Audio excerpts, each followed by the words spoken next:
Boa tarde a todos. É um prazer, em nome da Sociedade Brasileira de Lógica e do Grupo de Interesse em Lógica da Sociedade Brasileira de Computação, dar início a mais um seminário Lógicos em Quarentena.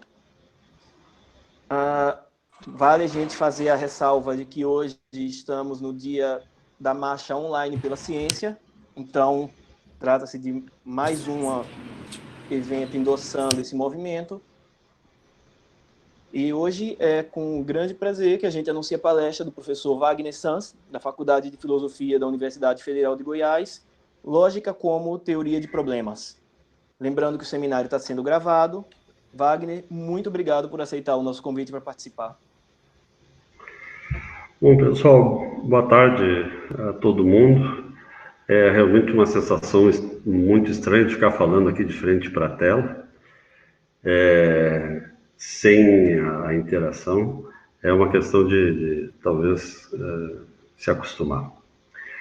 Bom, quando o Bruno fez o convite, a quem eu agradeço muito, eu agradeço a direção toda da SBL pelo convite,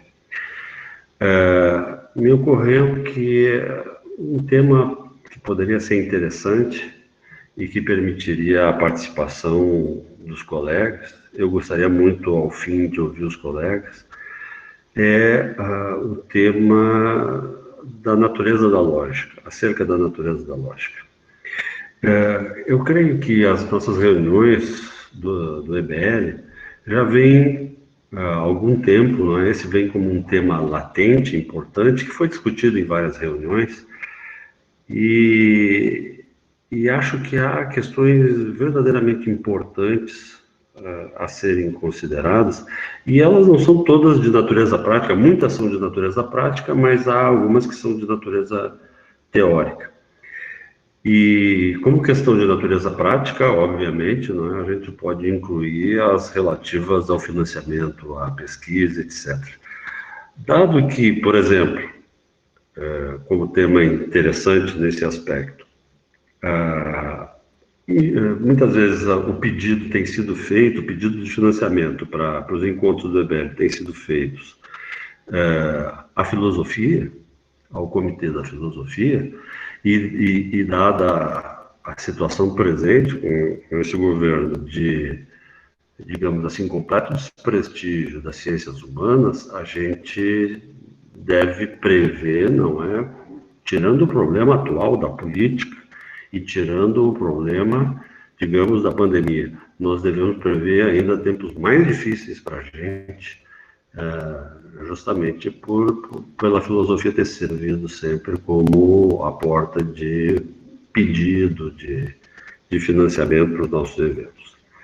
Bom, mas independente disso, nós temos também questões que são de natureza teórica acerca da lógica. Nós temos colegas aqui no grupo da SBL, oriundos de várias áreas da filosofia, não é uma das maiores, aliás, é uma das menores, da matemática, da computação, da linguística, certo?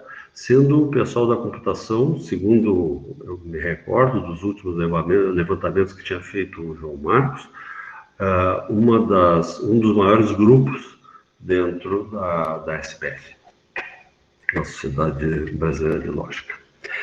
E eu tenho a impressão que a nossa disciplina passa por um momento, assim, eu diria, de crise, num certo sentido, porque nós temos agora problemas de natureza prática e teóricos, né, que foram se tornando cada vez mais agudos e que começam a ser discutidos, digamos, ainda que um pouco marginalmente, em vários lugares. Eu tenho tido a oportunidade de contatar outros amigos de fora, não é? E todos parecem apresentar algum tipo de preocupação, mas o que estamos fazendo quando estamos dando aula de lógica para os nossos estudantes? O que um aluno de filosofia deve esperar de uma aula de lógica? O que um aluno de computação deve esperar, um aluno da matemática, né? Sem falar um problema de os próprios lógicos serem considerados como pária em cada uma dessas áreas, não é?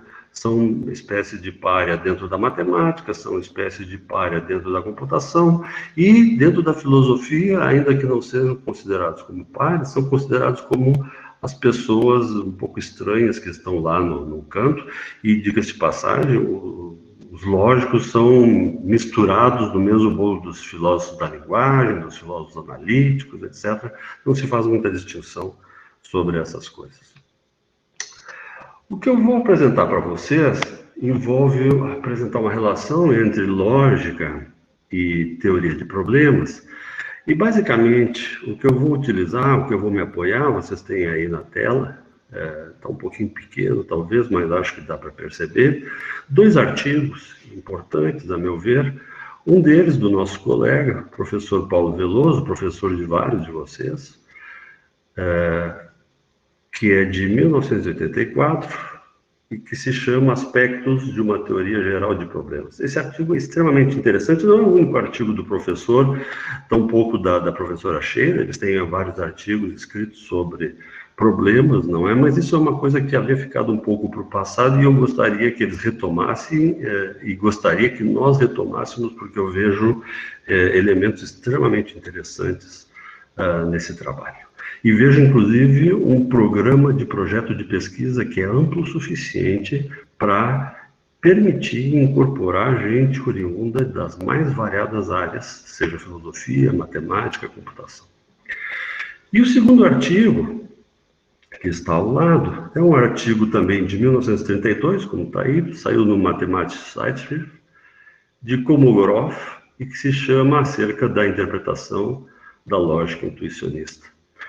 A chamada interpretação da lógica intuicionista, a BHK, tem nesse dístico BHK, não é uma das componentes, é o K de Kolmogorov, que é um dos, apesar ele mesmo de não ser um intuicionista, de não ter, digamos assim, ter estado involucrado no movimento, ele fez algumas contribuições importantes, e esse artigo é o artigo que, de alguma forma, parece permitir que se considere tanto as interpretações de Brouwer e de Heiting como similares ou assemelhadas a de Kolmogorov.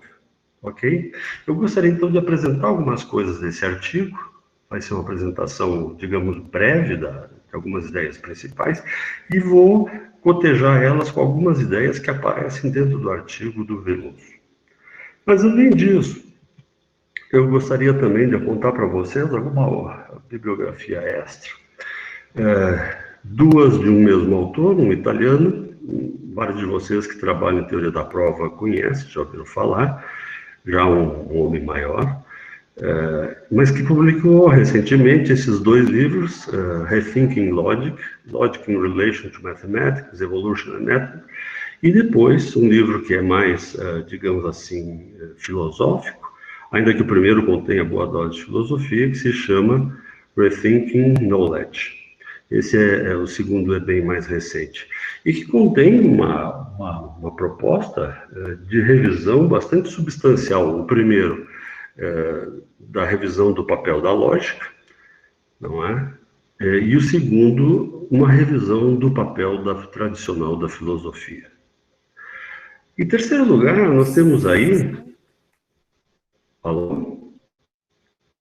Em terceiro lugar, nós temos também o livro recém-publicado por Construção de Conceitos, publicado pela PUC do Rio de Janeiro, do nosso colega professor Abel Lassali Casanaro, na qual o professor faz uma discussão razoavelmente ampla da filosofia da matemática de Kant, e justamente o tema central é esse, da construção de conceitos. Desse último, eu aproveito, sobretudo, algumas coisas que, digamos assim, ganhei após a leitura do livro do professor, o quanto o tema que eu vou propor para vocês, eu vou apresentar, já foi, em algum momento, importante, como que, durante o século XIX, perdeu espaço, perdeu visibilidade, e talvez seja o momento agora de voltar a reintroduzir novamente nas nossas preocupações teóricas.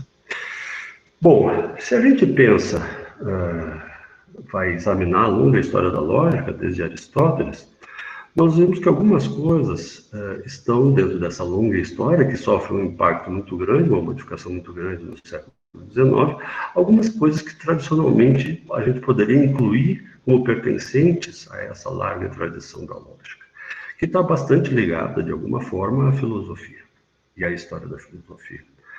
Nós podemos dizer que a teoria da argumentação não que a teoria da argumentação tem uma certa parcela dentro o exame todo da silogística, não é? Envolve alguma coisa que nós poderíamos chamar de teoria da argumentação, as análises dentro dos primeiros analíticos, segundos analíticos, etc. Uma teoria da demonstração, basicamente, o que a gente pode encontrar dentro dos primeiros analíticos, de Aristóteles, mas nós também podemos encontrar como temas que pertencem à lógica também uma certa preocupação com um método para aquisição de conhecimento. Isso é claro, sobretudo, na lógica de Port-Royal, ok?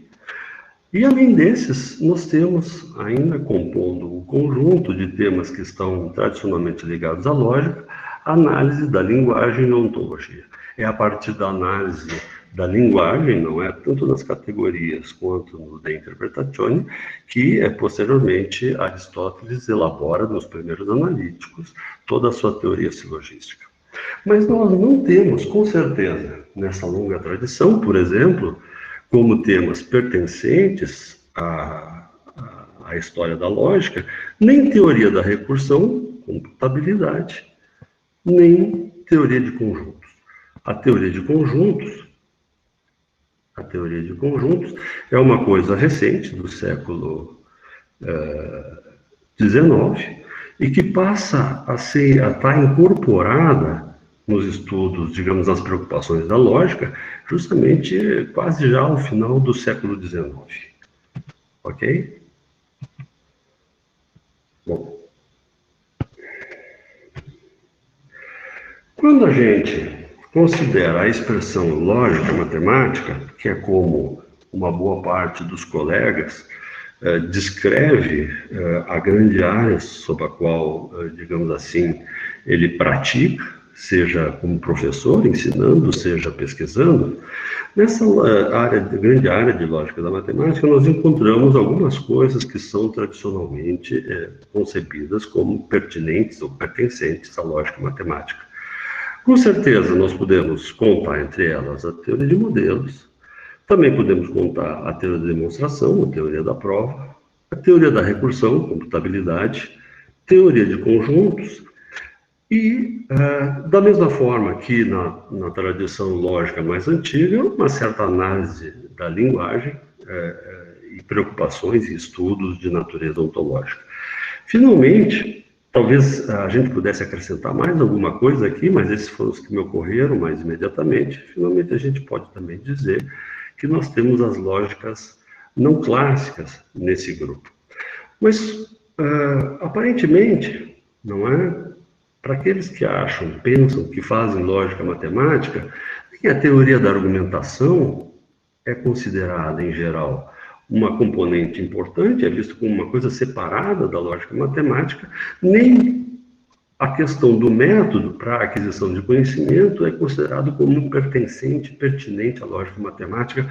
No certo sentido, a lógica matemática muito mais se preocuparia em estruturar as nossas teorias axiomáticas, as justificativas, os fundamentos que nós damos para o conhecimento matemático, sobretudo. Vamos passar para o próximo slide.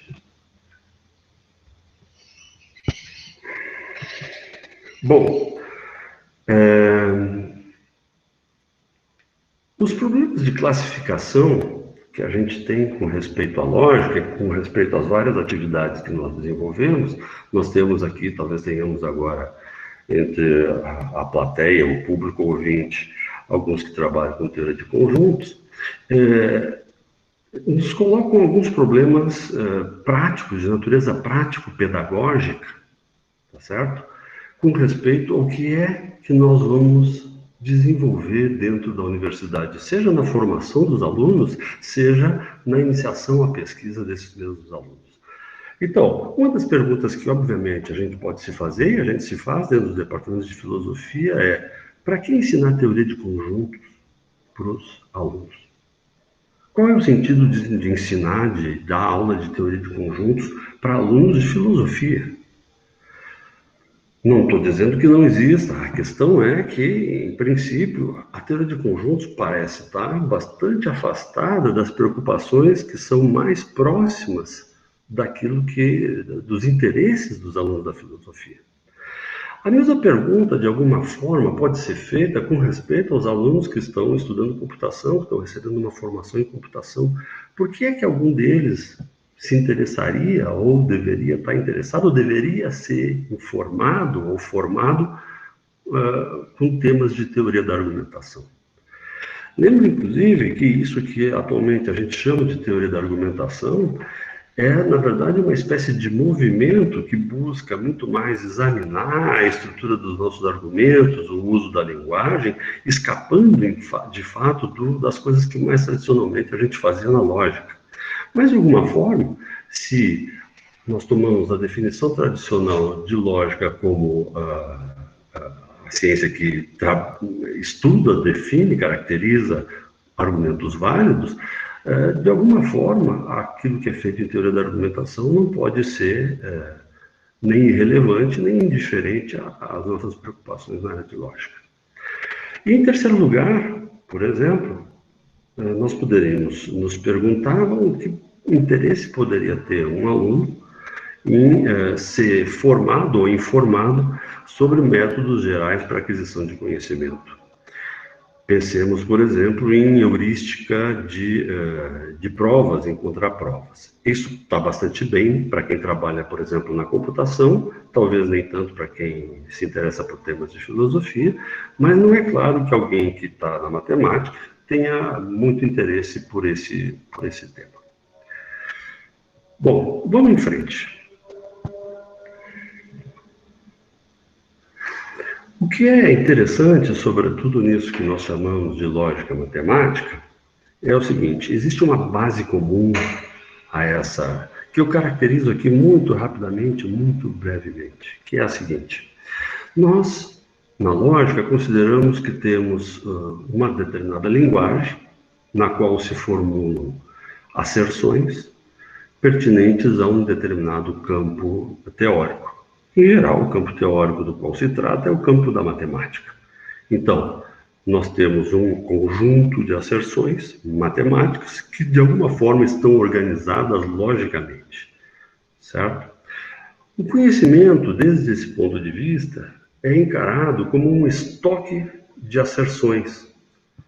E o conhecimento é, portanto, pensado basicamente, e vejam, isso vem da tradição filosófica, certo?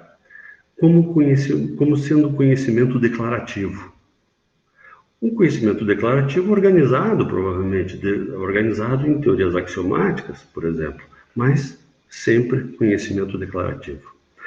Ora, a grande revolução que a lógica sofre em fins do século XIX, sobretudo pelas mãos de Frege, dão um enorme elan ao desenvolvimento dentro da filosofia, disso que hoje a gente chama de filosofia analítica, e que já começa digamos assim, a provocar um certo fastio na comunidade filosófica pelo tipo de questões que são abordadas, não é? E a forma como elas são abordadas, muitas vezes, infelizmente, de maneira historicamente superficial. E alguns colegas têm o costume de dizer que os debates, as apresentações envolvendo seja a filosofia da linguagem, seja a filosofia analítica, se constituem em uma espécie de corrida de contra-exemplos.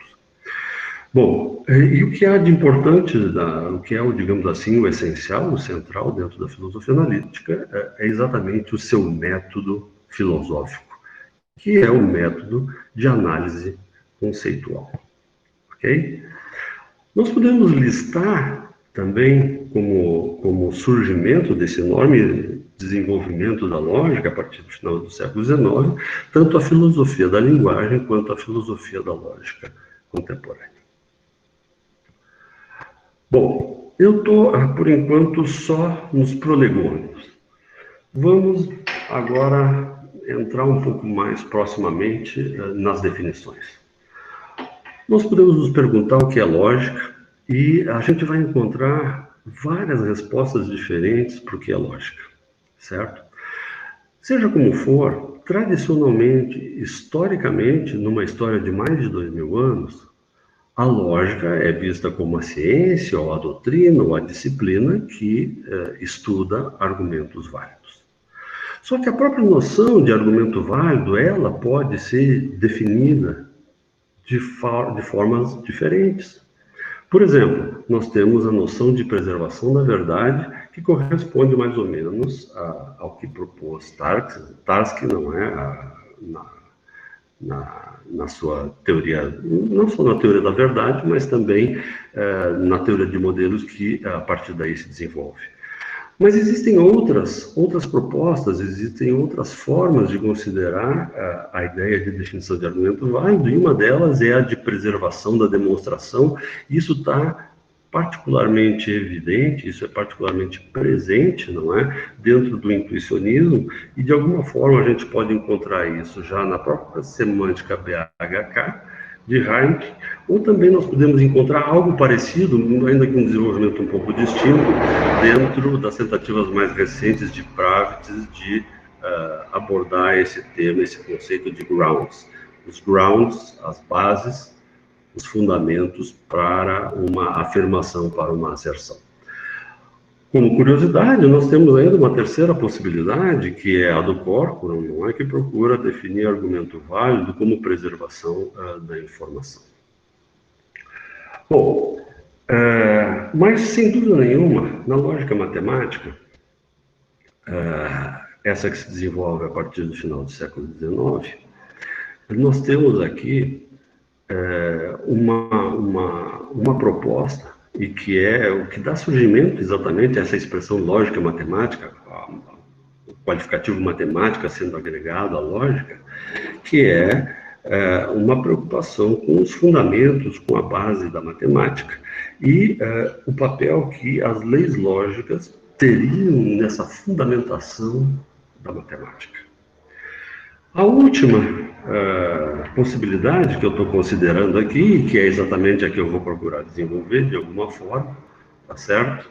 É a de tentar apontar que a lógica é uma espécie de núcleo básico geral que está no cerne da resolução de problemas. Se nós temos uma teoria geral de resolução de problemas, a lógica vai ser parte desse cerne, desse núcleo da teoria geral de resolução de problemas.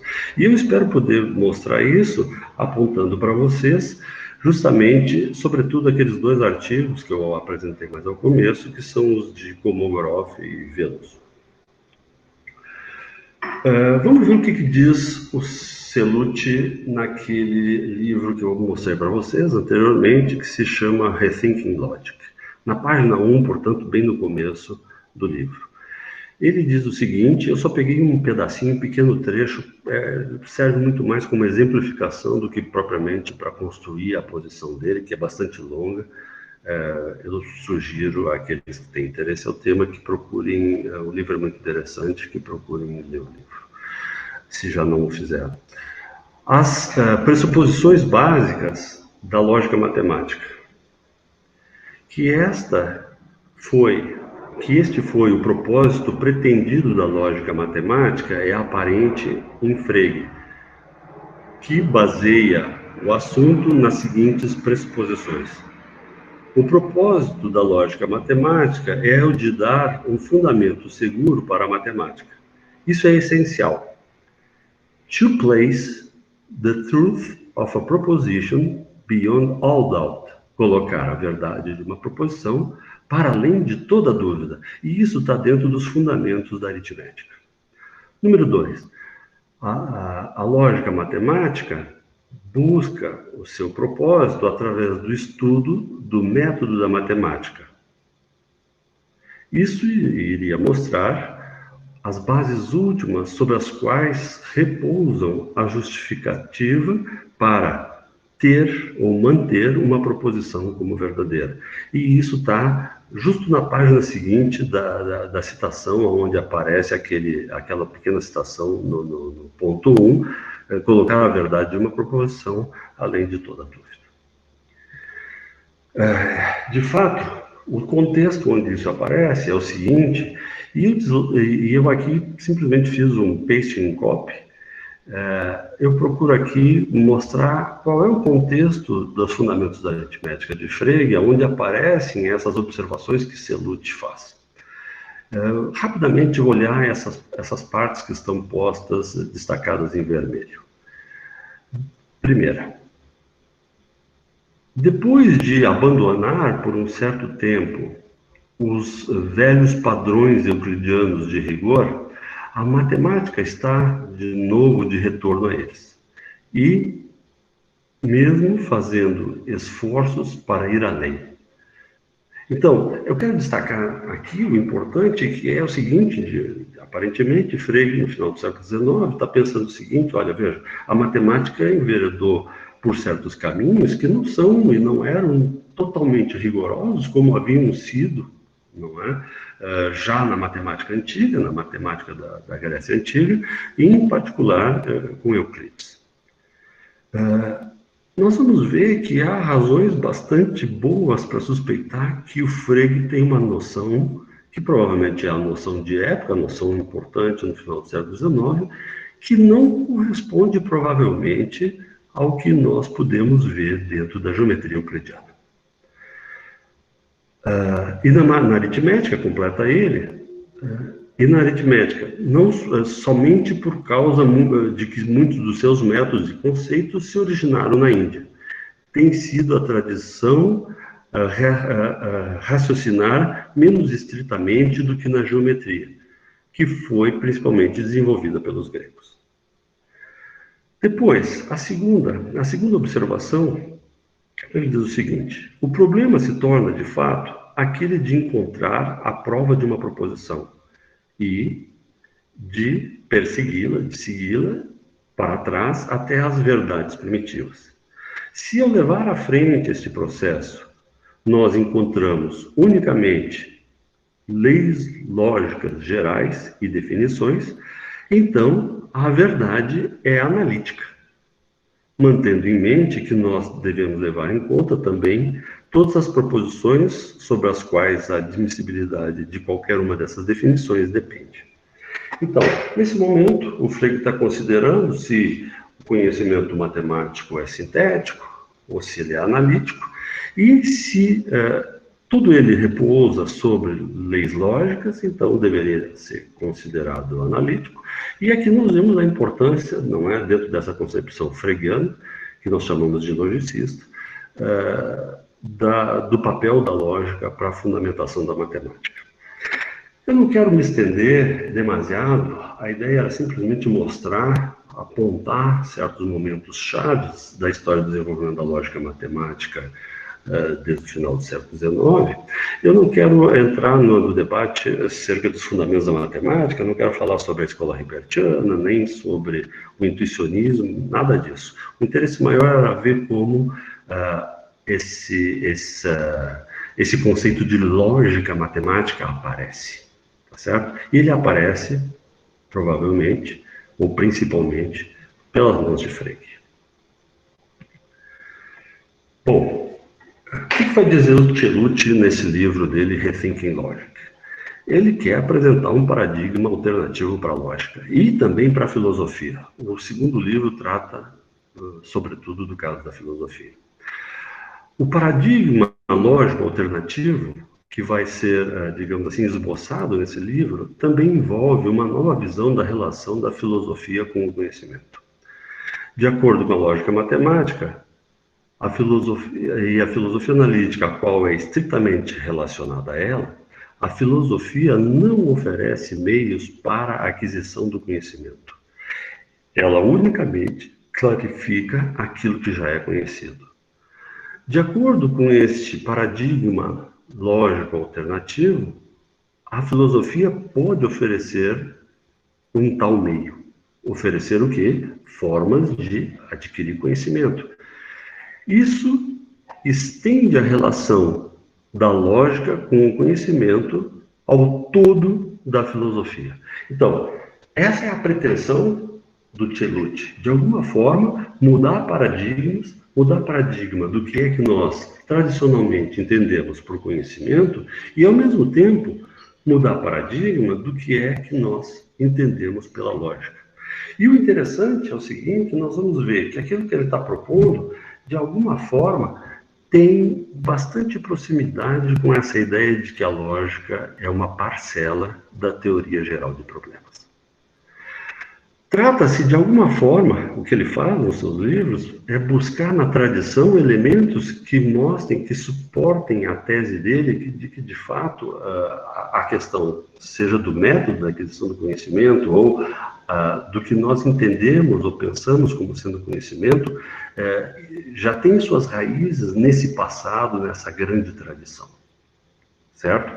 Eu não vou desenvolver mais o ponto de vista do Celucci, eu vou procurar agora apontar para vocês especificamente o que é que eu estou chamando de teoria geral de problemas e por que a lógica seria essa parcela nuclear da teoria geral de problemas.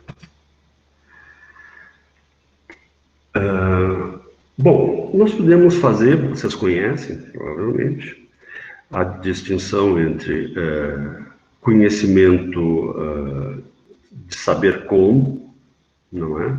Como fazer algo, como realizar uma atividade, e saber que. Num certo sentido, o que vai acontecer aqui é que nós vamos procurar colocar uma ênfase importante na ideia de conhecimento procedimental ou procedural, conhecimento de receitas ou procedimentos. Num certo sentido, uma das teses que nós queremos defender aqui é que o conhecimento de receitas e procedimentos é o conhecimento humano mais básico e mais essencial. O conhecimento declarativo, o conhecimento assertivo, tá certo? Ele é uma pequena parte e, num certo sentido, a gente pode dizer, se de fato a lógica tradicionalmente se preocupou com esse conhecimento declarativo, ela acabou pecando por não prestar atenção ao conhecimento procedural.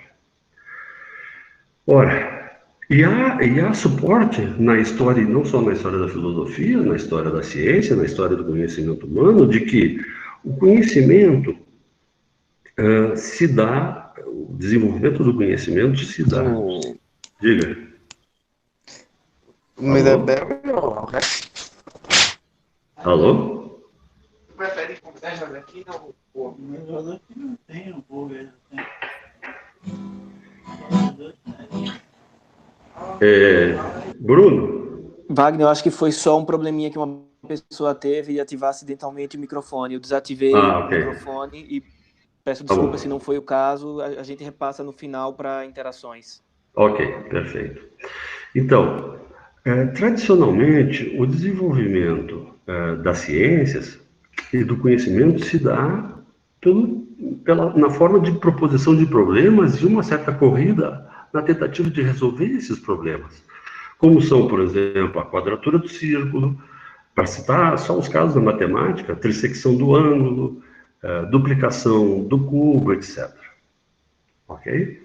E, obviamente, quando a gente fala de problemas, aí nós temos as questões de método passam a estar incorporadas novamente nas nossas preocupações. E se de fato nós consideramos que a lógica é um núcleo da teoria geral de problemas, a ideia de método, de buscar formas de resolver problemas, certamente envolve o conceito de lançar hipóteses, de heurística, de buscar hipóteses que nos permitam, de alguma forma, obter, provar as coisas que nós queremos provar. Uma coisa interessante a se dita acerca dos problemas é que os problemas são todos eles de natureza prática. Do ponto de vista da filosofia, nós temos a filosofia dita teórica e a filosofia prática. A filosofia teórica, tradicionalmente, tá certo? Como a epistemologia, a teoria do conhecimento, estão preocupadas com o conhecimento entendido no sentido declarativo de conhecimento. E a parte da filosofia que nós chamamos de prática lida com questões como filosofia política, ética, moral, etc. E na proposta que a gente está, digamos assim, pensando aqui, essa distinção passaria a não fazer mais tanto sentido, ou pelo menos não ser tão distinta, tão marcada como ela tem sido na tradição mais recente. Por quê?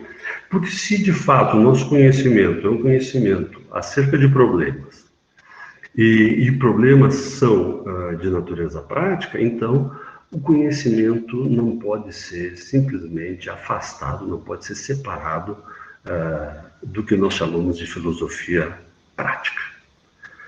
Bom, como isso acontece? Como eu vou mostrar isso para vocês? Eu vou justamente, mais ao fim da apresentação, mostrar isso para vocês, ou pretender mostrar isso para vocês, examinando a geometria euclidiana. Ok? É uma promessa, então, para daqui a pouco. Vamos entrar, então, mais profundamente no nosso tema. No artigo aquele de Kolmogorov, que eu pus lá no começo, acerca da lógica intuicionista, das constantes lógicas intuicionistas, nós encontramos uma proposta de como entender as expressões com que a lógica lida.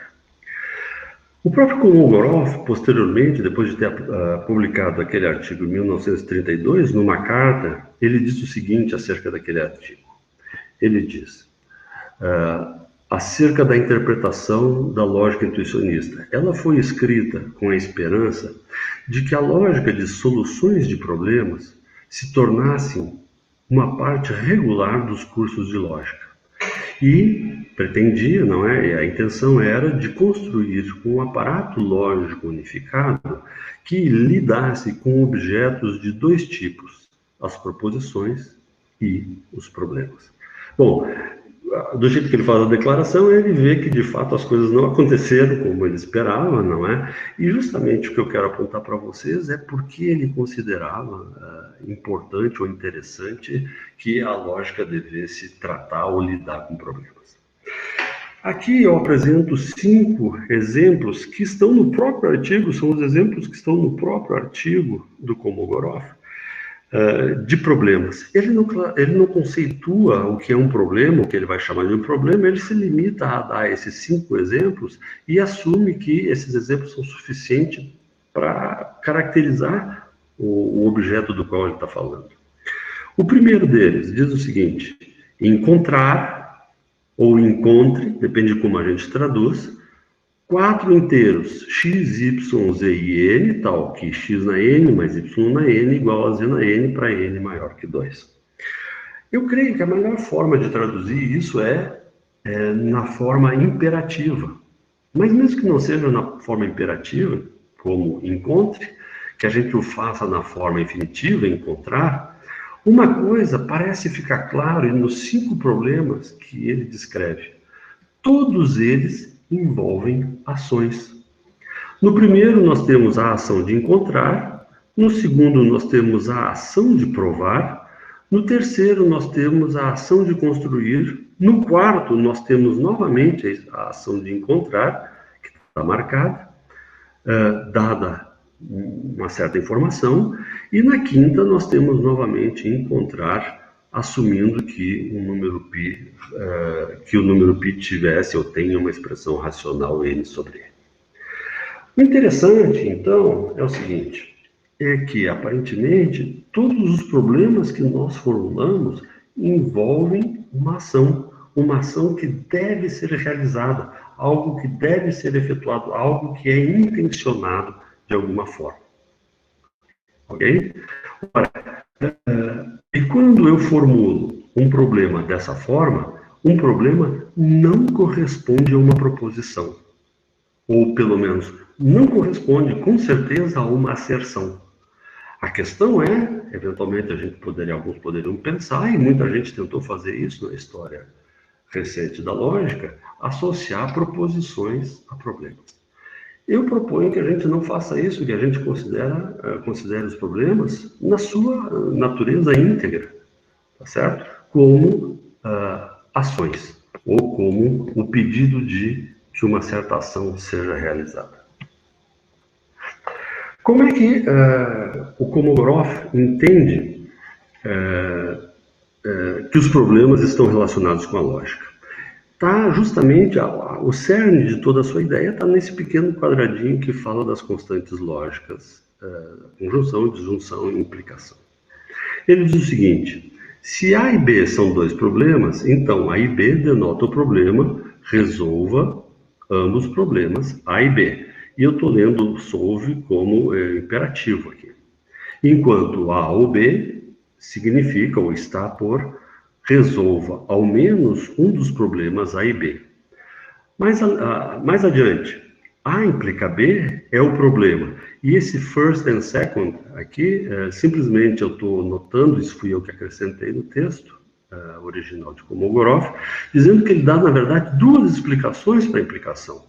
Uma delas é, dada a primeira, dada uma solução ao problema A, resolva o problema B. A segunda diz, reduza, e essa é a que mais me interessa, reduza a solução do problema B à solução do problema A. Então, agora, as nossas antigas variáveis proposicionais representam problemas. Só que problemas não são proposições, certo? Nós temos também o caso de não há, finalmente. Não há denota o problema assumir que há uma solução ao problema A, derivar uma contradição. O curioso aqui, e eu noto para vocês, é o seguinte: existe uma certa heterogeneidade na descrição que faz o Kolmogorov de como interpretar esses problemas moleculares, a partir das constantes lógicas. Tanto no caso da conjunção quanto no caso da disjunção, ele diz simplesmente resolver ambos os problemas, ou resolver um dos problemas. Mas, quando ele vai descrever a implicação, observem que ele fala de solução ao problema A. Algo que não aparecia antes, nas anteriores, é mencionado aqui para poder tentar fazer sentido do que é a implicação. Reduzir a solução do problema B à solução do problema A. Do meu ponto de vista, há aqui, tá certo? Um problema, um equívoco.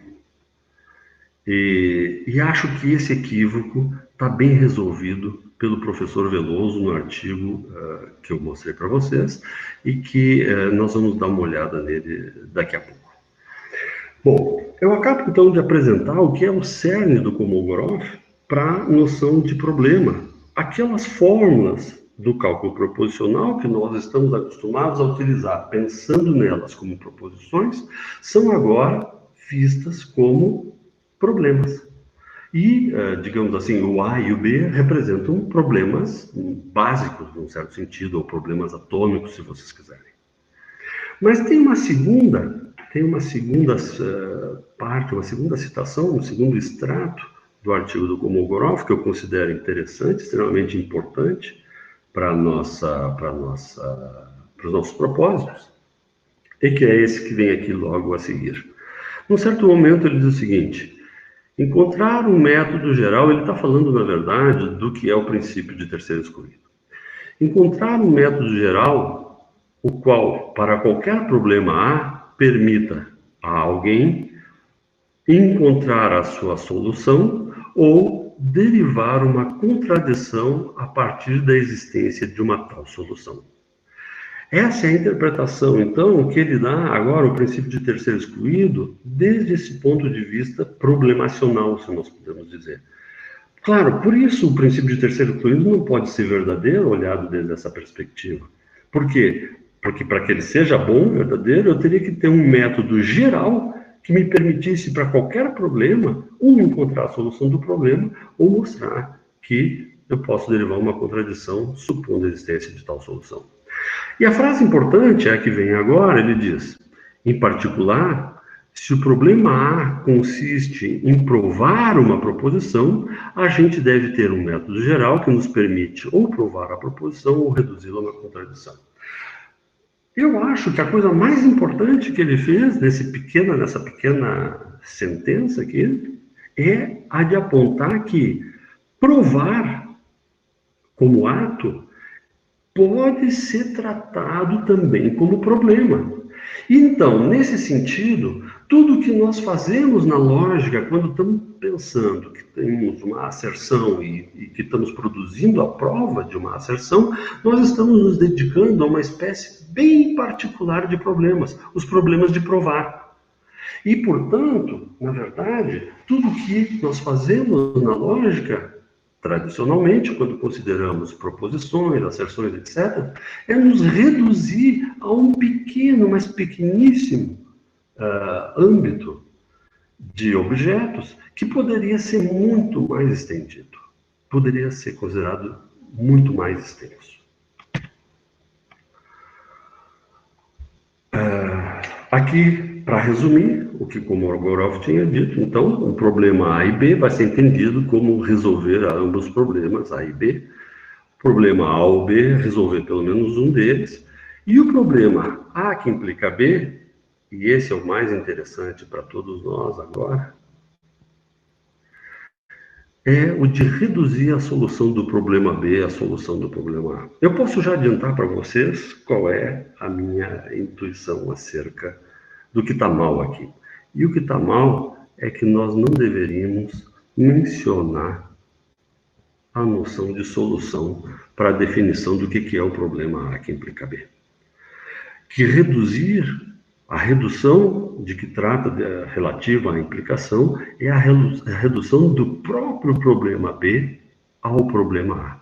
E é isso que nós vamos ver dentro do artigo do Veloso.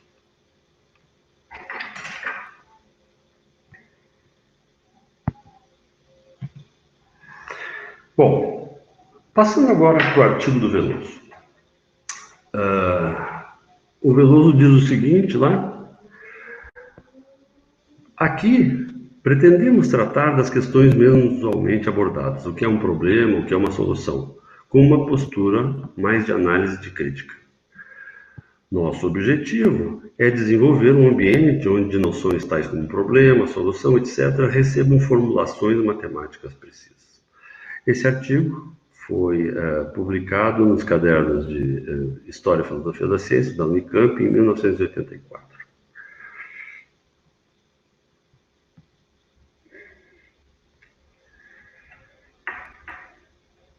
Bom, Veloso compreende que nas tarefas que ele tem que desenvolver para tentar esclarecer o que é um problema e o que é uma solução, ele tem que examinar, proceder a um exame rigoroso do método de transformação de problemas, ou redução, e também do método de resolução, que ele chama método de resolução de problemas, ou decomposição de problemas. A redução de problemas vai ser tratada na seção 3 e a decomposição de problemas na seção 4. Vamos ver como é que o Veloso, naquele então, caracterizava a noção de problema. Ele diz o seguinte: um problema irrestrito P consiste de um conjunto D não vazio, chamado um domínio de dados, um conjunto R não vazio, chamado domínio de resultados, e uma certa relação binária de D para R, chamada a condição do problema. Uma solução ao problema, por sua vez, vai ser o quê? É uma função sigma de D para R, tal que a cada D ela associa um resultado sigma de D pertencente a R, de modo a satisfazer a condição do problema. Ok? Bom, eu só coloquei aqui a definição, a caracterização, por quê? Porque ela é bastante, digamos assim, detalhada, a ideia que o Veloso está apresentando, e que utiliza essa definição, utiliza, no fim das contas, certas noções básicas conjuntistas para tentar definir o que é um problema, e por isso, de alguma forma, ele acreditava que estava produzindo uma teoria matemática de problemas, explicando com elementos matemáticos o que é um problema. Ocorre que essa formulação é problemática, como ele mesmo acaba se dando conta, e posteriormente parece ser uma razão para, digamos assim, para não ter levado muito mais à frente o programa, é a de que se a solução a um problema é uma função, A partir da condição do problema, pelo axioma da escolha, nós sempre podemos extrair uma função. E então a noção de problema como que se dissolve no ar, de alguma forma. Eu noto para vocês agora, na segunda citação, que Veloso também considera demonstrar um teorema matemático como uma espécie de problemas. Ok? Portanto, não é nada realmente muito diferente pensar nas demonstrações e nas provas como problemas. E agora vem para nós, então, aquilo que eu considero fundamental, que está dentro do artigo do Veloso, que é a noção de redução.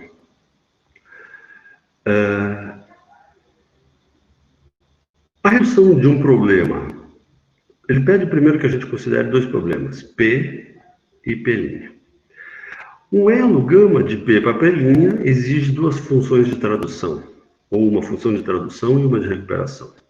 E ele diz o seguinte: não estamos interessados em elos arbitrários, mas sim naqueles que atendem à ideia básica de que uma solução para P' fornece uma solução para P. Assim dizemos que um elo de gama de P para P' é uma redução se e somente se, para qualquer solução de P', a função composta me dá uma solução para P. Portanto, a noção de generalidade de que é para qualquer solução é que me parece aqui extremamente importante e que pode ser utilizada justamente para que a gente interprete essa noção de redução, já empregada pelo próprio Kolmogorov ao caracterizar as implicações. Certo? Depois, na segunda citação, ele nos fala sobre decomposição, etc., mas a parte de decomposição do artigo, ela não é, digamos assim, muito esclarecedora, ela está a um nível muito abstrato, não é? E é difícil capturar exatamente quais são as intuições que o autor estava utilizando quando fala da decomposição. Por certo, nós podemos dizer que resolver um problema significa empregar muitas vezes o procedimento de dividir e conquistar. Dividimos um problema em pedaços e vamos resolvendo os seus pedaços. E depois compomos as soluções. Em terceiro lugar, uma coisa importante que depois para a gente vai ser relevante aqui, eu vou apontar exatamente como aparece essa noção. Ele diz o seguinte, ele aponta a ideia de contexto. Eu leio. Um caso típico de contexto é fornecido pela expressão construção com régua e compasso. Ora, na geometria, as soluções que a gente deve efetuar na geometria euclidiana são construções que devem poder ser realizadas com régua e compasso. Há outras formas de tentar solucionar os mesmos problemas que não podem ser aceitas. Ok? Então, eu destacaria como terceira noção importante dentro do artigo do Veloso a noção de contexto, e nós vamos ver como é que ela também reaparece agora no pequeno exame que eu vou propor para vocês a seguir da geometria euclidiana. Bom, aqui, para vários de vocês, eu já apresentei a semântica de hipóteses para lógica intuicionista. O que eu estou fazendo aqui agora é chamar essa mesma semântica de hipóteses de semântica de redução. Por quê? Porque agora nós podemos interpretar a relação de consequência dessa semântica de hipóteses como uma relação de redução. E, portanto, a semântica de hipóteses torna-se uma semântica de problemas. Eu não quero entrar nos detalhes das cláusulas, eu deixo para fazer isso mais à frente, eu prefiro agora pular diretamente para o exemplo da geometria euclidiana que eu tenho em mente, para ilustrar o que eu estou pensando. Na geometria euclidiana, nós temos definições que mais ou menos caracterizam quais são os objetos com os quais nós estamos dando, e aqui eu dou um exemplo para vocês das definições que estão no livro 1 da geometria euclidiana. Um ponto é aquilo que não tem parte, uma linha é um comprimento sem largura, as extremidades de uma linha são pontos, uma linha reta é aquela que cai de forma pareada, não é? Com os pontos nela mesma. Essa definição, a número 4, tradicionalmente, durante toda a história da geometria, é considerada, digamos assim, chocante. Depois, nós temos também as definições como 8, a de ângulo no plano, nós temos a definição 9 de ângulo reto, e depois nós temos... claro, a definição 10 é importante, interessante, ela diz o que são ângulos retos. Ok? Eu não vou entrar nesses detalhes, há muita coisa para ser falada aqui, a gente pode retornar, por enquanto é só isso que me importa aqui. Depois nós temos na definição 15, na definição 16, a definição dos elementos relativos ao círculo e ao centro do círculo. Ok? Eu leio a número 15, a do círculo, porque ela pode ser interessante. Um círculo é uma figura plana contida por uma única linha, a qual é chamada circunferência. Tal que aquilo que está entre colchetes deve ser entendido como um acréscimo do editor.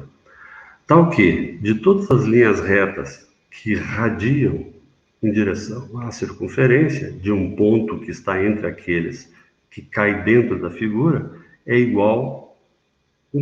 são iguais uns aos outros. E esse ponto é o centro do círculo.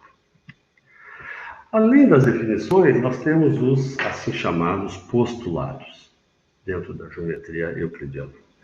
E os postulados, eu destaco sobretudo os 3 primeiros, os postulados, eles são, e é aqui que Frege me parece ter, digamos assim, não ter prestado atenção em algo que, ao meu ver, é essencial. Esses postulados são postulados de ações. O que diz o postulado número 1? O postulado número 1 diz: seja postulado to draw a straight line de qualquer ponto a qualquer ponto. Diga-se de passagem, essa tradução que eu estou colocando aqui é a tradução do Fitzpatrick, baseada na publicação, na edição do alemão, como é o nome dele, me esqueci o nome dele agora. Mas é considerado uma edição tradicional dos elementos de geometria de Euclides. Então, o postulado é o postulado de uma ação e é, portanto, de natureza prática. O postulado número 2 também, produzir uma linha finita, reta, continuamente em uma linha reta. O postulado número 3 também é um postulado de natureza prática, porque ele apresenta uma ação, desenhar um círculo com qualquer centro e com qualquer raio. Os outros 2 postulados, que são os postulados dos ângulos retos e das paralelas, têm uma natureza um pouquinho distinta.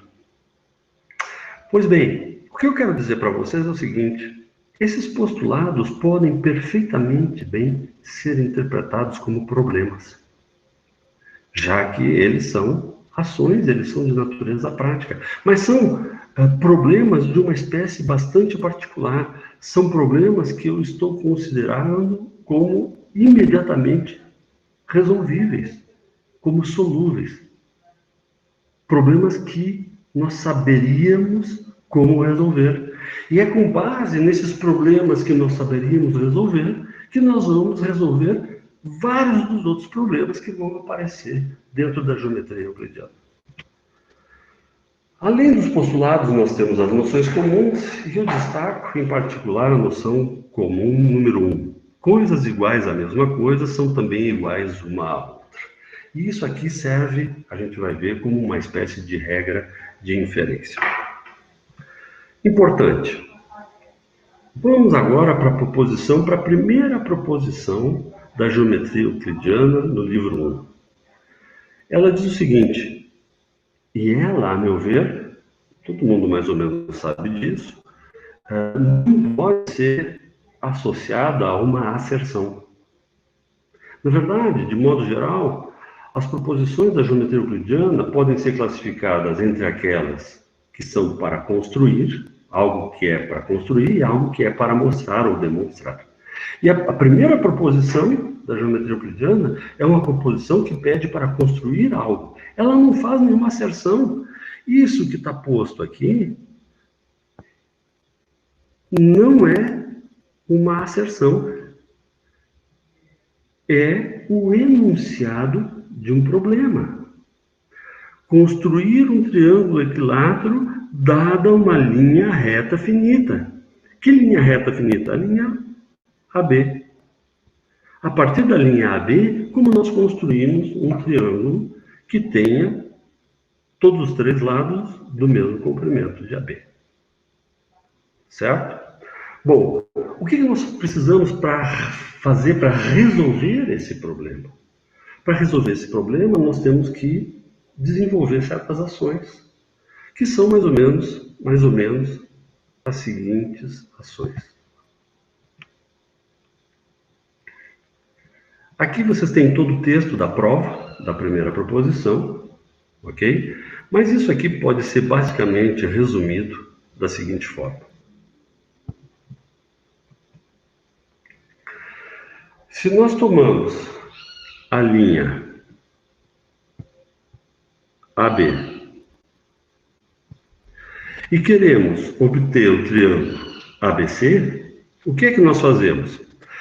A própria prova que eu acabei de mostrar para vocês, estava no slide anterior, ela está dividida em duas partes, uma que é chamada de Kataskiwé e a outra que é chamada de apodeixis.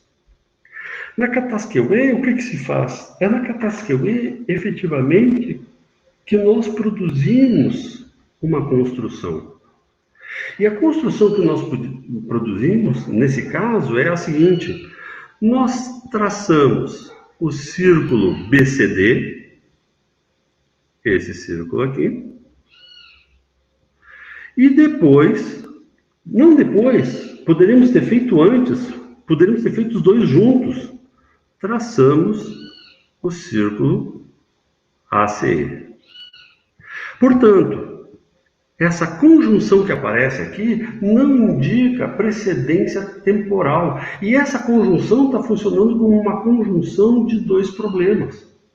Só que o problema de traçar o círculo BCD, nós já sabemos pelos postulados, é um problema que eu considero resolvível, de acordo com o terceiro postulado.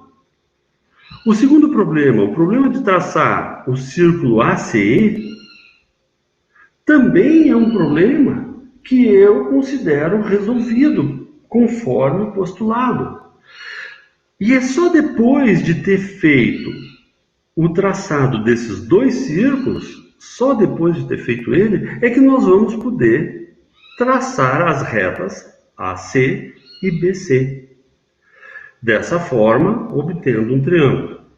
Isso é suficiente? Não, isso não é suficiente. É preciso mostrar que a construção produziu algo que é conforme aquilo que havia sido pedido no problema. Que o triângulo tem os três lados iguais. Então, depois de fazer esses traçados, na minha apodeixis, eu provo que AB igual a AC igual a BC. E como isso é feito? Utilizando a noção comum número 1. Já que AC é raio do círculo BCD e AB é raio do mesmo círculo, os dois têm que ser iguais, a mesma coisa depois para BC, e, portanto, os três são iguais.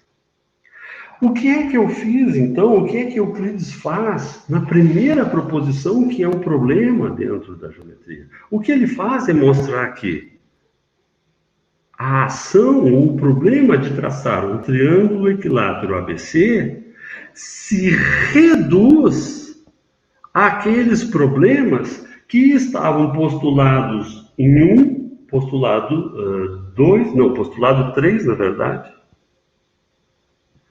e na noção comum 1. A noção comum aqui está sendo tomada como um problema de demonstração. Portanto, olhando agora para a geometria euclidiana, nós podemos dizer que todas as proposições da geometria euclidiana são problemas. Nós temos dois tipos de problemas dentro da geometria euclidiana. Problemas de construção, como esse número 1, e temos também problemas de demonstração. Certo? Por exemplo, a proposição número 4, onde eu provo que certas relações se dão. Desse ponto de vista, a geometria euclidiana está toda ela construída sobre problemas e não sobre asserções. E toda vez que nós solucionamos, seja numa demonstração, seja numa construção, nós retroagimos o nosso problema, nós solucionamos o nosso problema empregando problemas que nós consideramos resolvidos, que são aqueles que estão nos postulados e nas noções comuns. O incrível, pessoal, o mais incrível de tudo é que essa noção de problema não é nova. Nós podemos encontrar ela em Kant, e é isso que mostra o Abel com o livro dele. Vamos dar uma olhada aqui. Então, graças ao Abel, eu posso dar as seguintes referências agora para vocês. Sobre problemas, o Kant diz o seguinte: o tratamento dos postulados como princípios práticos não é novo. Existe uma tradição moderna que culmina em Kant, que também o faz. Dentro da Crítica da Razão Pura, A234, B287, ele diz o seguinte: agora, na matemática, um postulado é uma proposição prática, que contém nada exceto a síntese através da qual nós, primeiro, damos a nós mesmos um objeto e geramos seu conceito.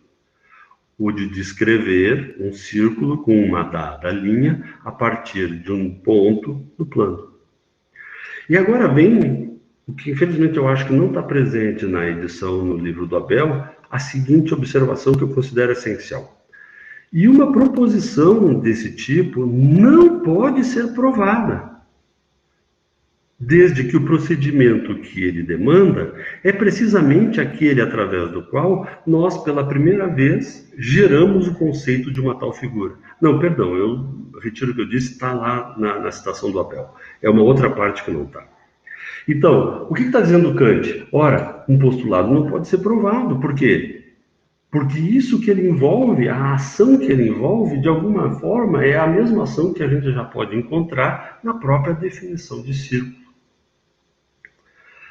A gente pode encontrar ainda, dentro da lógica Hexel, problematas vistos como proposições práticas, e os problematas são proposições práticas que requerem uma solução.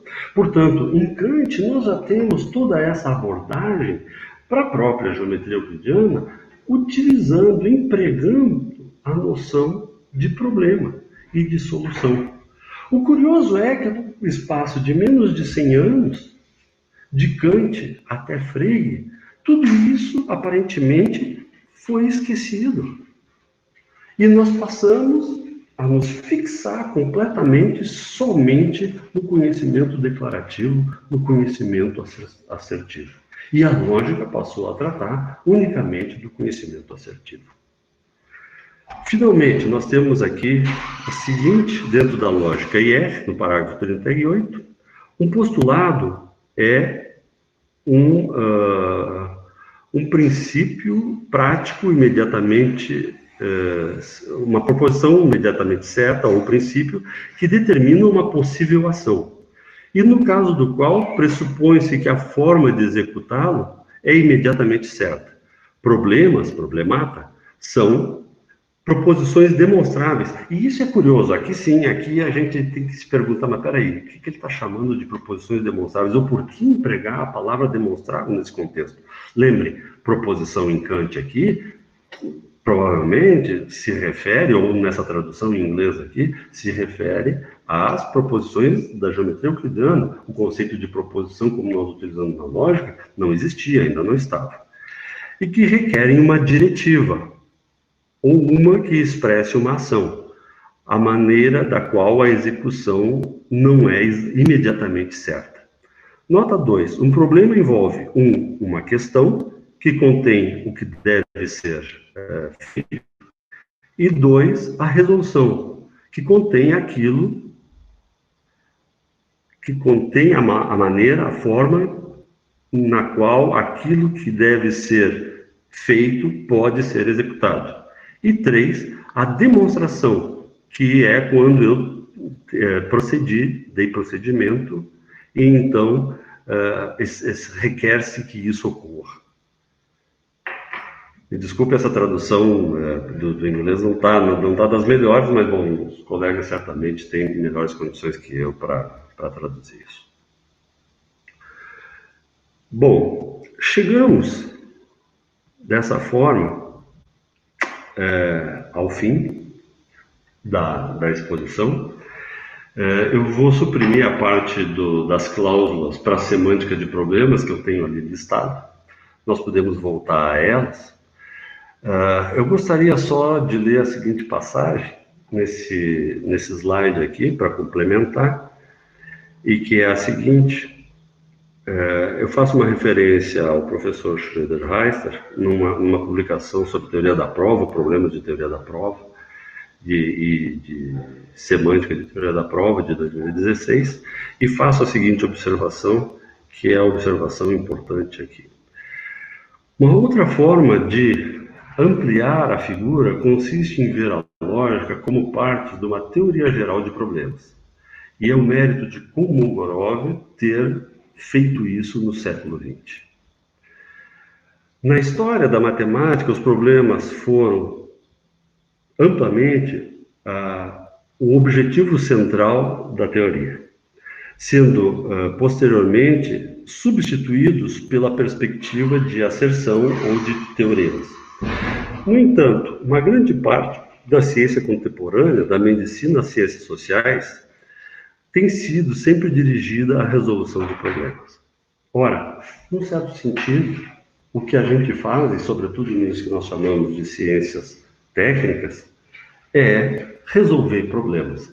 Portanto, num certo sentido, toda a nossa epistemologia, toda a nossa filosofia centrada no conhecimento declarativo acaba por ser desconsiderar, acaba por ser exclusivista e desconsiderar aquilo que efetivamente nós temos como exemplo massivo de conhecimento, que é o conhecimento de solução de problemas, o conhecimento de como fazer e o que fazer.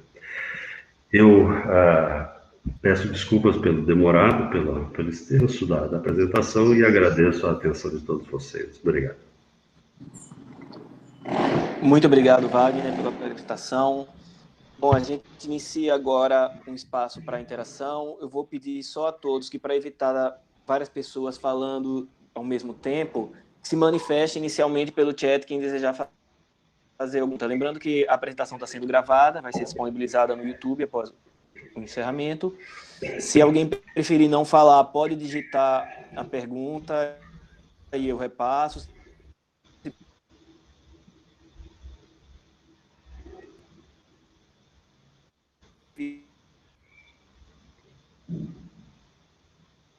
Alguma manifestação, por favor. Bom, Valéria?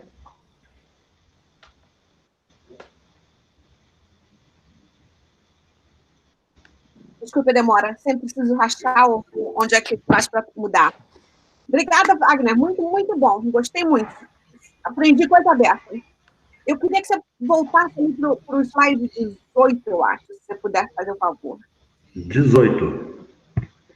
Eu acho que é 18. Eu sei que não é 20, 20 já passou. Não pode ser 19 ou 18.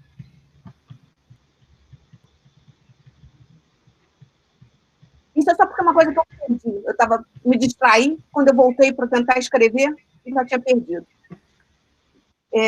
Eu queria ver... essa aí mesmo. Eu queria ver... Esse aí.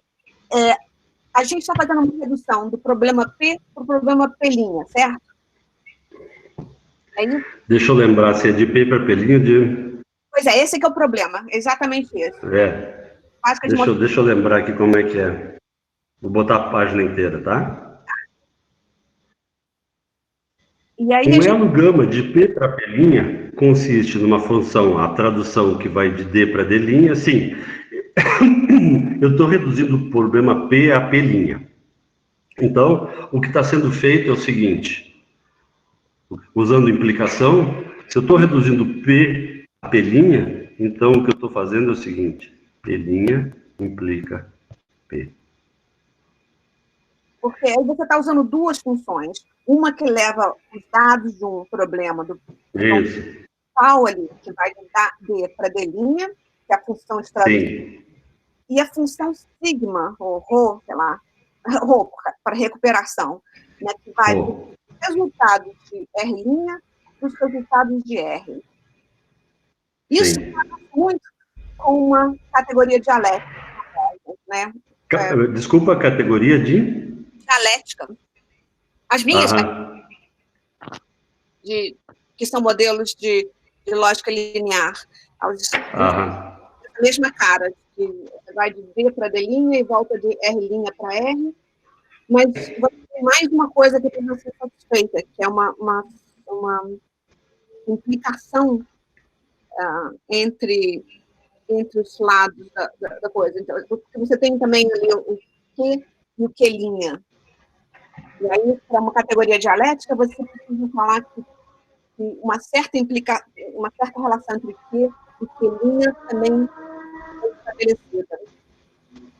Mas aí é interessante. A minha ideia aqui é a seguinte.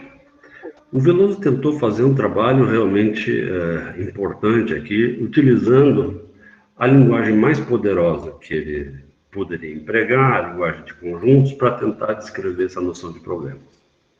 O problema é que, ao utilizar uma linguagem tão poderosa como essa, ele acabou, digamos assim, como que esvaziando a bola de basquete. Certo? Por quê? Porque basta que eu tenha uma relação, para qualquer relação Q, certo? Eu posso sempre, usando o axioma da escolha, obter uma função que soluciona o meu problema. Certo? Bom, mas essa não parece ser a noção que nós temos ligado ao conceito de problema. Resolver um problema é uma coisa que exige trabalho, exige esforço. Considera o problema de demonstrar algum teorema matemático.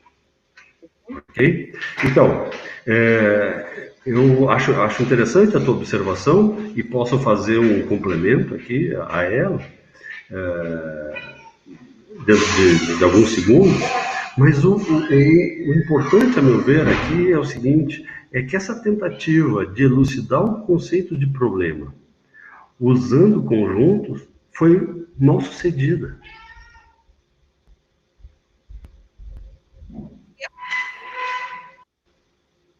Quando a gente considera categorias, e aqui tem uma coisa interessante, é o seguinte, aquela semântica que eu estou apresentando lá, ela é um desenvolvimento, no final das contas, dos conceitos semânticos que o Costa Dosen já havia desenvolvido nas regras de dupla linha, correto? E, ora, o que ele faz sempre, o que ele sempre fazia era mostrar como a teoria de categorias estava envolvida nessa concepção de semântica de consequência de dupla linha, de dupla inferência. Infelizmente, eu de teoria de categorias não posso te dizer muito mais, não é? Na verdade, eu tenho muito mais que aprender contigo, Valéria. Então, agora, a coisa que eu quero notar, o importante que eu quero observar é o seguinte, que do ponto de vista filosófico, a gente não consegue utilizar isso que o Veloso fez, porque a linguagem empregada é poderosa demais, foi potente demais, e acabou, digamos assim, sendo, infelizmente, inútil para os nossos propósitos. Não significa que a ideia de problemas, não é, de resolver problemas, não possa ser retomada desde uma outra perspectiva, ou retomada, por exemplo, a partir das coisas que diz Kant, ou a tradição que veio antes de Kant, para repensar a própria lógica, certo? E, obviamente, uma teoria de problemas não se reduz unicamente à lógica, ela se expande para inúmeras áreas.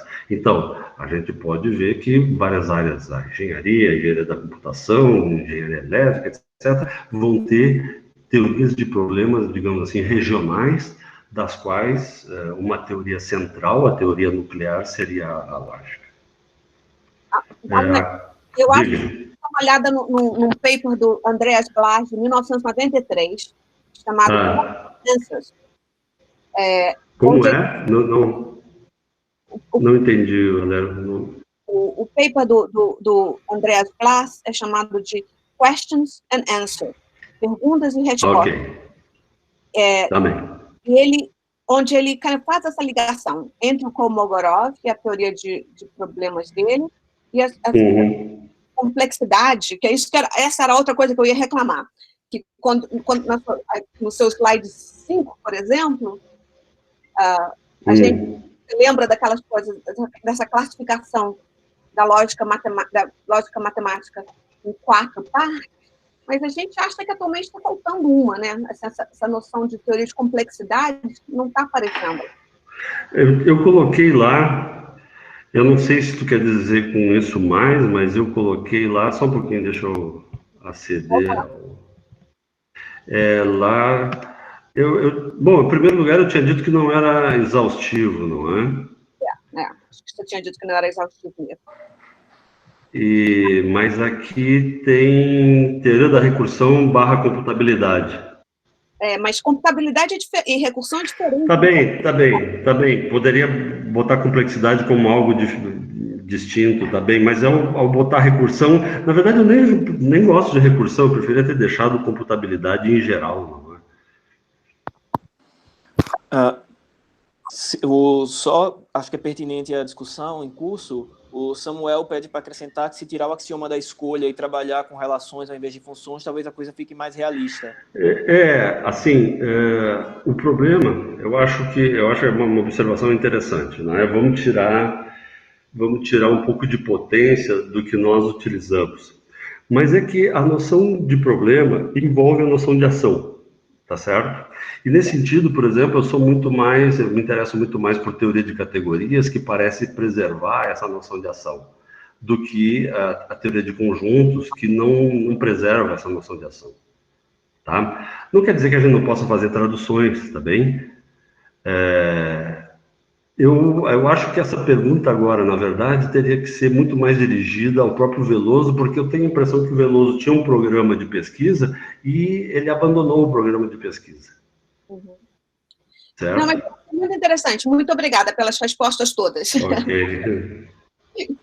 Eu saio de fora. Tá.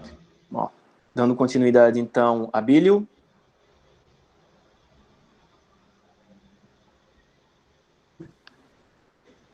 Oi, Wagner, tudo beleza? Olá, Bílio. Tudo jóia? Tudo bem? Seguinte, essa ideia de lógica como solução de problemas, ela acaba privilegiando alguma lógica específica? Não. Me parece que sim. Como é que você vai conciliar, mas como é que você vai conciliar diferentes lógicas, por exemplo, lógica clássica, intuicionista, diferentes lógicas com essa mesma ideia? Me parece que não dá para encaixar. Ali nos slides que eu acabei pulando, certo? Aqui, nós temos a semântica aqui, que é uma semântica de problemas, eu estou chamando ela de semântica de problemas, tá? Ou semântica de redução, ok? Esses princípios todos que estão aqui, te descreve, cada uma dessas cláusulas semânticas, te descreve o que é o comportamento de uma constante lógica. O primeiro deles descreve como é o comportamento da constante lógica da conjunção do lado esquerdo. Certo? Mais abaixo, nós temos o comportamento da conjunção do lado direito. Quando eu estou querendo dizer, aqui a gente pode ler isso da seguinte forma.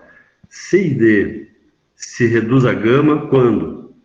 Se reduz a gama, C e somente C se reduz a gama e E se reduz a gama. Ok? Bom, para oferecer essa semântica básica, essa é uma semântica para a lógica intuicionista, ok? Eu posso estender ela para a lógica clássica, e há várias formas nas quais eu posso fazer isso. Eu posso acrescentar, além desses princípios, que são as cláusulas lógicas para cada uma das constantes, eu necessito outras 3 cláusulas, a de identidade, a de carregar problemas, que é uma espécie de theme, e uma outra que eu chamo de deixar cair um problema, de deixar cair uma hipótese, que é parecida com um corte. Ok? Eu posso acrescentar um outro princípio a esses princípios aqui, e aí eu obtenho a lógica clássica. Ou posso fazer como, por exemplo, na proposta de lógica ecumênica do Pravitz, e que o Luiz Carlos tem trabalhado, elaborado, a Elaine também, eu posso introduzir as constantes lógicas para a lógica clássica utilizando as mesmas cláusulas, as cláusulas no mesmo estilo, tá certo? Que estendendo, portanto, essa noção de redução. O que eu estou querendo dizer? Estou querendo dizer o seguinte, olha, nós podemos tratar como problemas, outras lógicas, nós não precisamos nos fixar num determinado conjunto de constantes lógicas, nós podemos trabalhar com elas variando, dependendo dos nossos interesses. E a noção de problema, nesse sentido, é extremamente interessante pelo seguinte, tu pode dizer que para um determinado âmbito de problemas, tu sabes que as coisas são solúveis, são decidíveis, e, portanto, tu pode trabalhar com a lógica clássica. Tu tem outro âmbito de problemas onde essa solubilidade, essa decidibilidade não está garantida, então tu pode trabalhar com a lógica intuicionista. Agora, o ponto importante, digamos assim, falar da lógica intuicionista é apenas um gancho aqui para falar de epistemologia e para falar do trabalho da epistemologia contemporânea. A ideia é propor uma mudança de paradigma, de deixar de olhar para o conhecimento como se ele fosse conhecimento declarativo, sobretudo, e passar para ele, a olhar ele como se fosse conhecimento de solução, resolução de problemas. Que é o que a gente encontra nessa tradição antiga da geometria, mas o que é também aquilo que, de alguma forma, pode fazer sentido para organizar as nossas disciplinas dentro da lógica, desde um outro ponto de vista diferente agora, não mais desse da lógica matemática tradicional, como ele foi elaborado pelo Frege no final do século XIX, mas desde uma outra perspectiva que, inclusive, faça mais sentido pedagógico. Quando eu chego para um aluno e digo o seguinte, olha, nós vamos estudar aqui certas formas muito gerais de resolução de problemas que podem ser aplicadas a diversos âmbitos. Em particular, a gente pode, por exemplo, tomar esse âmbito da geometria para examinar como se fosse um exame de caso aqui com vocês na sala de aula. Isso faz muito mais sentido do que a gente propor aos alunos uma explicação, uma apresentação da lógica, e o manual de lógica que a gente produz contém uma série de exemplos de sentenças elementares, mas muito elementares, para ilustrar os princípios que a gente está querendo dizer. Se eu vou dar aula para um aluno de computação, eu posso fazer algo que interesse a um aluno de computação. Se eu vou dar aula para um aluno de matemática, eu posso utilizar alguma teoria matemática que interesse apresentar. Se eu vou dar aula para um aluno de filosofia, talvez apresentar a geometria euclidiana fosse uma coisa interessante desde o ponto de vista pedagógico, ao mesmo tempo apresentando a noção de redução, de implicação, de conjunção, e não só isso, também a quantificação, etc. Certo? Mas agora desde uma outra perspectiva, a perspectiva de que nós estamos, que a lógica trata com problemas e que o nosso interesse é a resolução de problemas. Sem nenhuma fixação a nenhum tipo particular de lógica. Ok, perfeito, beleza. Pergunta bem. Júlio, você gostaria de falar ou prefere que eu leia?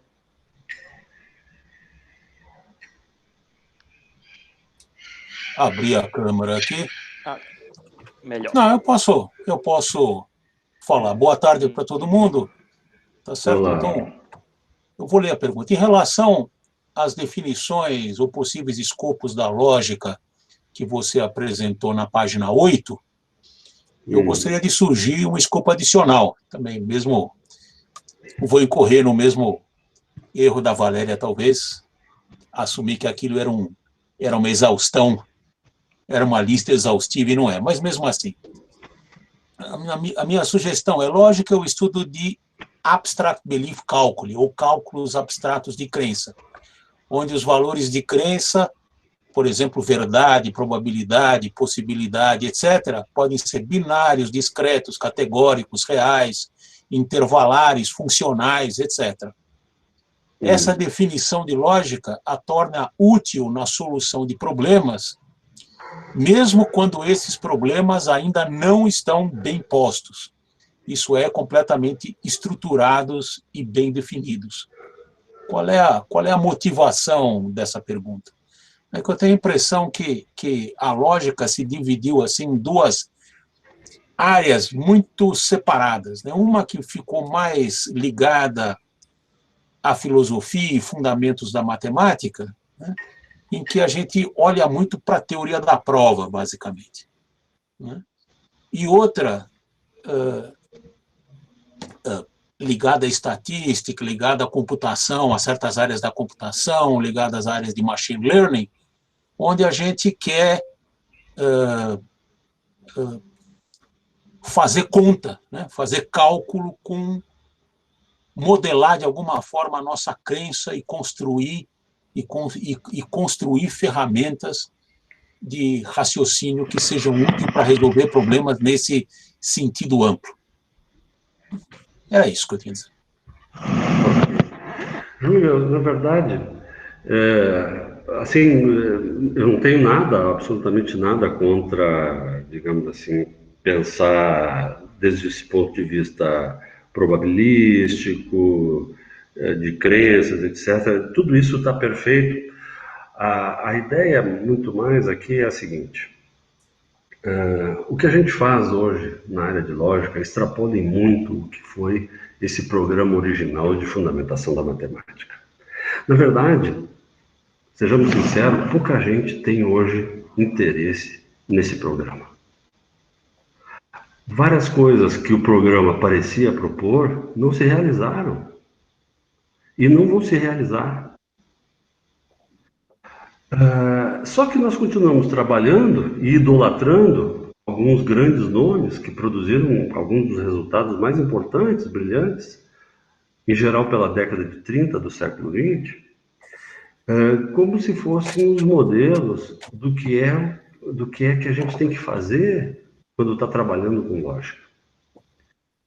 Simplesmente aqui, o que está sendo apontado, e por isso também eu incluí uma bibliografiazinha muito simples, muito inicial, esses livros aqui, é apontar que tem gente pensando numa proposta mais global, que é a seguinte: veja, em primeiro lugar, a lógica deve considerar a questão do método,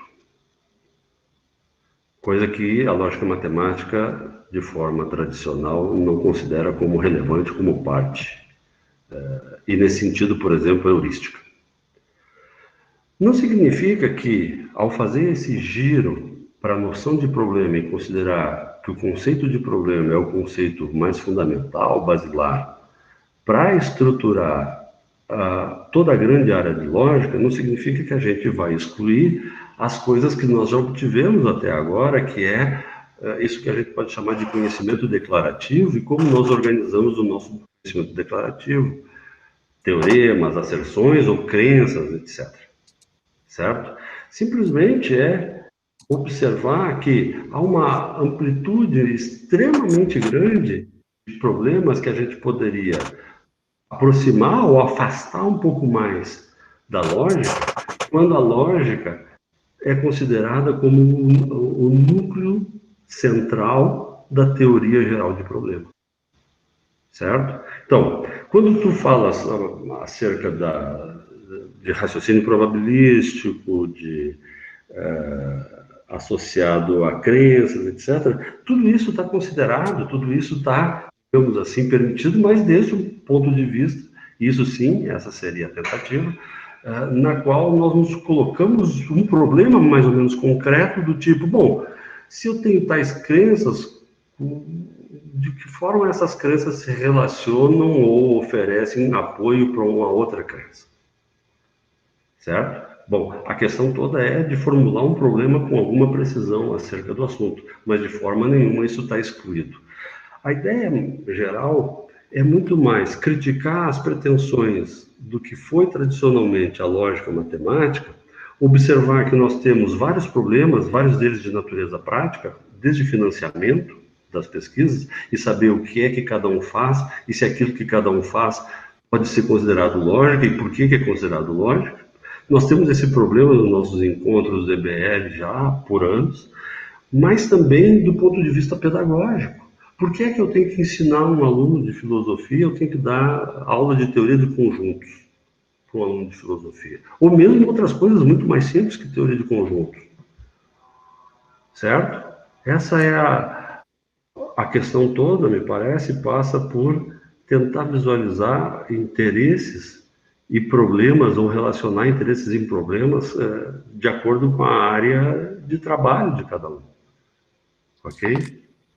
Eu acho que nesses pontos nós estamos de completo acordo, né? E é interessante observar no panorama atual o festival de falácias, né? que são soltas por aí pelas autoridades de plantão, né? que valeriam a pena uma crítica, talvez, da Sociedade Brasileira de Lógica.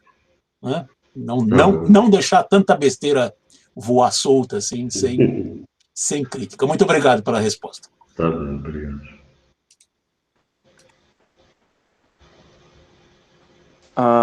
Mais alguma pergunta? Júlio, só um adendo, tem uma seção no site da SBL com algumas notas e cartas abertas, a gente dá algumas respostas, que a gente e encaminha também para a lista de sócios. Ok, respostas à situação atual? A gente faz algumas notas diante de algumas situações bom, principalmente CNPq e CAPES, tem algumas notas e cartas abertas no site da SBL. Uhum. Sim. Eu tenho a impressão que o problema que nós vivemos hoje ultrapassa em muito as nossas, digamos assim, áreas de atuação. O problema é mais agora de cidadania, eu diria, do que a gente tem que sofrer agora, ou pelo menos nós vamos sofrer, não é? Como teóricos, como lógicos, a gente tem muito pouco a fazer. Como cidadãos, não. Como cidadãos é um outro assunto, mas como lógicos tem muito pouco a fazer. Bom, alguém tem mais alguma pergunta ou comentário? Bruno, tem mais... Oi. Pode fazer, Valéria. Meu comentário Sim. É que a EBL devia, que a Sociedade Brasileira de Lógica devia continuar, depois que a quarentena acabar, essa frase acabar, devia continuar fazendo uns encontros que nem esses, mas assim, muito menos, é claro, um por mês, ou cada 2 meses, uma coisa assim, porque eu acho que é bem legal o que você está conseguindo de 50 pessoas, 50 lógicos do Brasil, conversando uns com os outros, né? Eu acho que vocês estão conseguindo fazer isso, e acho que tem que fazer para a minha proposta para quando acabar o desastre, quando acabar a praia. Não, existe, de fato... Os que sobreviverem vão se reunir. Existe essa possibilidade, sim, a gente está em discussão, mas, por enquanto, eu não quero anunciar antes de ter as coisas definidas. Sim, claro. Ainda tenho que conversar com algumas pessoas, inclusive com o Petrúcio, que é co-organizador dos seminários. Claro. Wagner, só uma pergunta, então, já que ninguém tem mais nenhuma. Como a tua semântica para a lógica intuicionista, Hypo, se encaixa nesse contexto? Bom, é bastante interessante, não é, a questão. Aquela semântica está pensada para algo que os intuicionistas, em geral, têm uma dificuldade extrema em lidar com ela, que é a noção de hipótese, certo? E a noção de hipótese joga um papel-chave na heurística digamos, de construção de provas, ok? Quando a gente tenta construir a prova, dar a prova de um teorema, o que nós fazemos, em geral, eu tento imaginar, tento criar modelos mentais, às vezes, daquilo que eu estou tentando fazer, etc. Mas, com frequência, uma coisa que a gente faz é lançar hipóteses. E se tal coisa fosse assim?